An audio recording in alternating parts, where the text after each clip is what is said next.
ঝড়ে ব্রিজটা কিছুটা ক্ষতিগ্রস্ত হয়।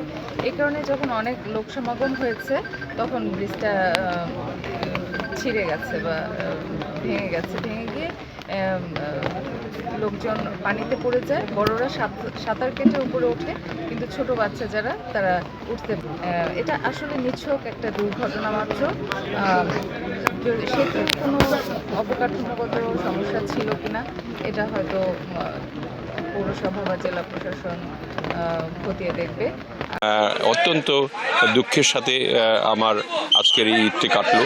আমি মনে করি যে এই দুর্ঘটনার জন্য আমি গভীরভাবে দুঃখ প্রকাশ করছি আমাদের তরফ থেকে, সরকারের পক্ষ থেকে, এবং সরকারিভাবে তাদেরকে কিছু যে অনুদান দিয়ে তো আর পূরণ হয় না সব কিছু, তারপরেও যদি অসচ্ছল পরিবার যেগুলি আছে তাদের অনুদানের একটা ব্যবস্থা আমি করে যাব।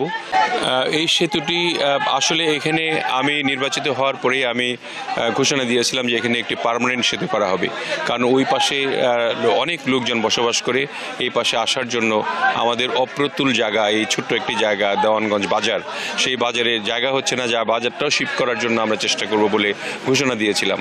কিন্তু এটার সময় তো আপনারা জানেন যে আমাদের সরকারের বয়স মাত্র 1 মাস। আমরা ইতিমধ্যেই এটার একটা ব্রিজ করার জন্য পদক্ষেপ নেওয়ার জন্য আমরা প্রস্তুতি গ্রহণ করেছি, এবং এখানে একটা স্থায়ী ব্রিজ নির্মাণ হবে, এটা আমি বলতে পারি।